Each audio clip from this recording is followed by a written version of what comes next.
Assalamualaikum warahmatullahi wabarakatuh.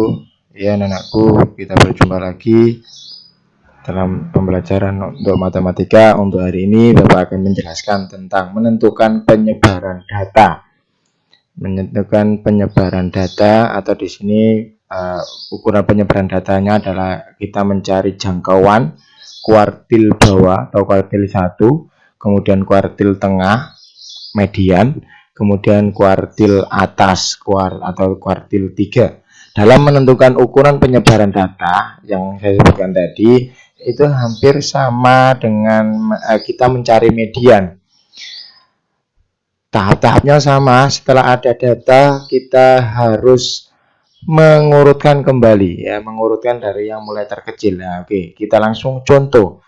Di sini ada sebuah tabel tentang panjang dari ular sanca piton. Perhatikan, ini adalah panjang-panjangnya 18,5, 11, 14 sampai dia 5. Oke, perhatikan. Dalam menentukan hal seperti ini, kalian harus mengurutkan, ya, mengurutkan terlebih dahulu, sehingga didapatkan seperti ini bentuknya. Jadi bentuknya adalah 5, 6, 25, 8. Ini adalah urutannya, ya. Dia dari terkecil sampai dia terbesar. Perhatikan, nilai terkecil adalah 5, nilai terbesarnya adalah 18,5. Ya, jadi jangkauan dari panjang ular sanca adalah dari nilai terbesar dikurangi nilai terkecil. Nah, jadi di sini adalah 13,5. Oke, lanjut.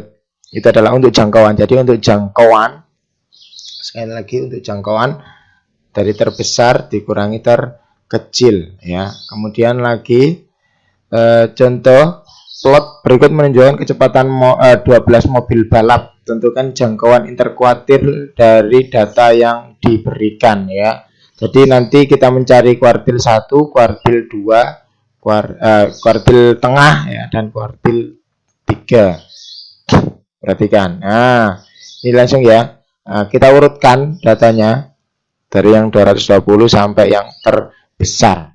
Jadi jangkauan interkuartil itu berarti bukan dari yang terbesar dikurangi yang paling kecil, bukan. Tapi kita mencari Q1 median, kemudian Q2-nya, ya. Oke, perhatikan.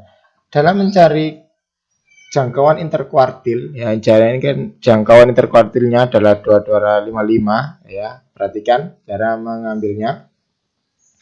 Ini adalah sebanyak 6. Nah, ini juga diambil 6. Jika ini adalah data genap, ya. Jadi ini adalah jika data genap. Maka jika data genap sama bagi menjadi dua bagian yang sama, ini bagian kiri dan ini bagian kanan, sama-sama 6. Maka mediannya terletak pada ini, antara 245 dan 250. Ini kita jumlahkan, sama seperti kita mencari median, ya. Kita jumlahkan kemudian kita bagi 2. Maka hasilnya adalah 257,5. Untuk Q1 dan Q2-nya di sini, ini sama kayak mencari median. Jadi nilai tengahnya berapa? Ini kan 3, ini 3, berarti antara 230 ditambah 240 bagi 2. Pak, kalau nilainya ganjil. Kalau nilainya ganjil, sama ambil saja langsung, ya. Jadi sama mengambilnya adalah nilai-nilai tengah yang kita ambil, ya. Sama juga ini.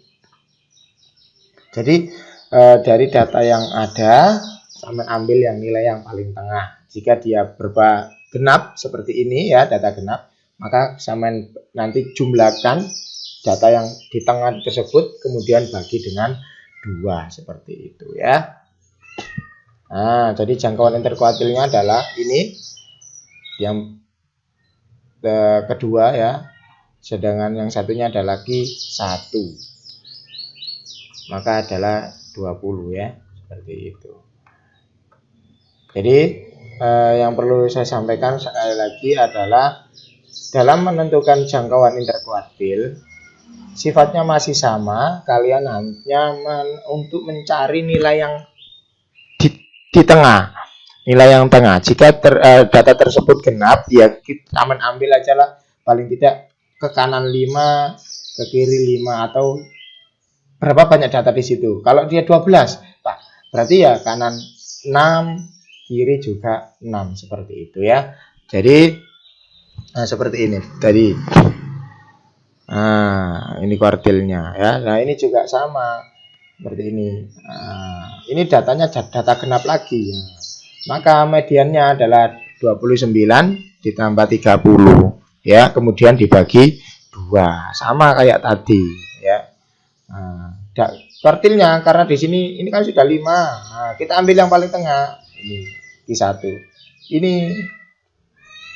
Ini kita ambil karena di sini 5. Kita sudah ambil Q3, berarti yang paling tengah, data yang paling tengah ya. Jadi jangkauan interkuartilnya adalah Q3 dikurangi Q1. Kemudian mediannya atau jangkauan tengahnya adalah mediannya ya. Jadi nilai yang paling tengah.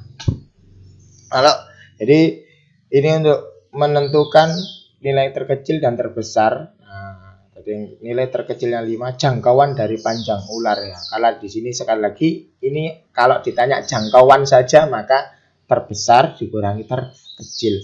Tapi kalau bilang dia adalah jangkauan interkuartil, kalian harus menentukan Q1, kemudian median dan Q3. Caranya sama seperti kalian mencari median seperti itu ya. Kurang lebihnya itu yang bisa saya sampaikan. Untuk hari ini saya akhiri. Assalamualaikum warahmatullahi wabarakatuh.